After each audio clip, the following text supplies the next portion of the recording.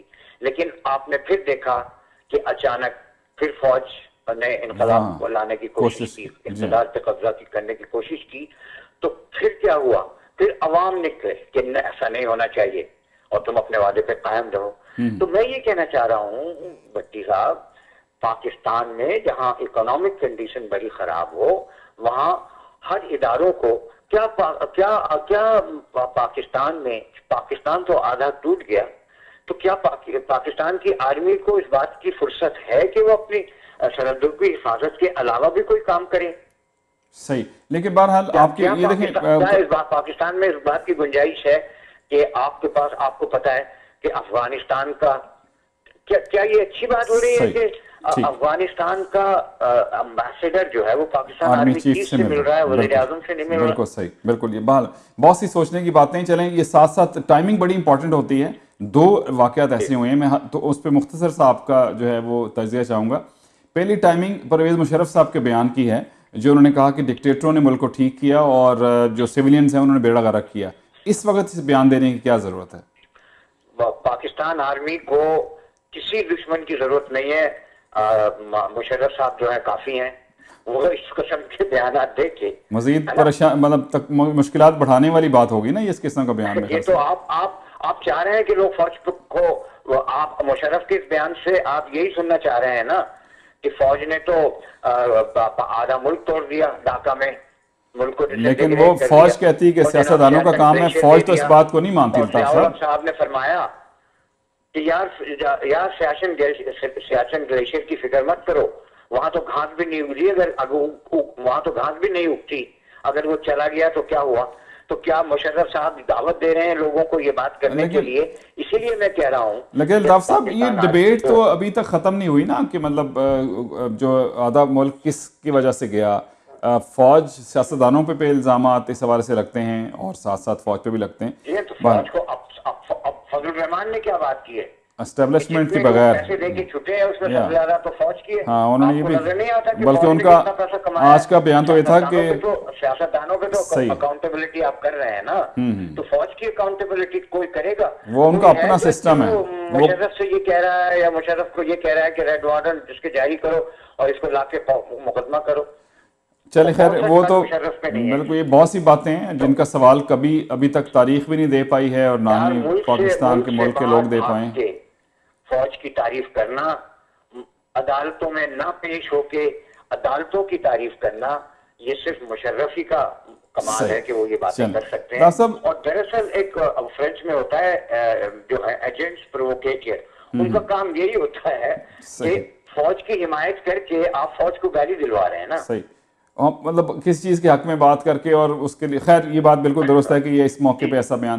لطاف ایک اور واقعہ ہے, وہ میں اصل میں ڈسکس تو نہیں کرنا چاہتا ٹی وی پہ کیونکہ جب تک چیزوں کی حقیقت سامنے نہ آئے, لیکن یہ جو ایک الزام عمران خان صاحب پہ لگا ہے, میں ایسی بات لائن بات کروں گا, اس کے بعد جو پاناما کیس کا جو جتنا خوشی تھی شاید تحریک انصاف کو, اور ظاہر ہے ان کی بہت بڑی کامیابی تھی کہ پرائم منسٹر جو ہیں وہ ڈی سیٹ ہو گئے, اس کے بعد یہ اچانک معاملہ, اس کی ٹائمنگ بھی ایسی ہو گئی ہیں کہ وہ بھی چیزیں کہیں مطلب رخ اور کئی پنڈورا باکس کھل رہے ہیں. یہی تو بات میں نے عمران خان کے لیے کی تھی کہ یہ بہار کیسی آئی جو خزاں بھی ساتھ لائی. اسی لیے تو میں نے کہا تھا, آپ کو پتا ہے کہ اس کے خلاف عائشہ گل علائی نے ریفرنس داخل کیا ہے, یہ بات پتہ نہیں کہاں تک جائے گی. اور میں نے آپ نے یہ بھی دیکھا کہ 62-63 اگر نواز شریف پہ لگا رہے ہو تو جناب جو ہے جمائمہ نے جو پیسے بھیجے تھے اس کی بھی تو منی ٹریل نہیں مل رہی. اس نے کب نواز شریف کو, اس کب عمران خان کو پیسے بھیجے براہ راست؟ اگر جمائمہ نے پیسے عمران خان کے لیے بھیجے ہیں تو وہ عمران خان کے اکاؤنٹ میں جانے چاہیے, کسی اور کے اکاؤنٹ میں کیوں گئے؟ تو یہ سوالوں کے جواب تو judiciary is in a catch 22 situation. لیکن جو ریمارکس اس مقدمے میں کیا عمران خان پہ 62-63 لگائیں جیسے نواز شریف پہ لگایا؟ وہ تو ویسے جو ریمارکس تو ان کے حق میں جاتے ہیں, اور اگر نہیں لگاتے ہیں تو ایک پان والا بھی پوچھے گا کہ یہ کیسا انصاف ہے, یہ کیسا قانون ہے کہ لطافت کے لیے اور بھٹی کے لیے اور. صحیح.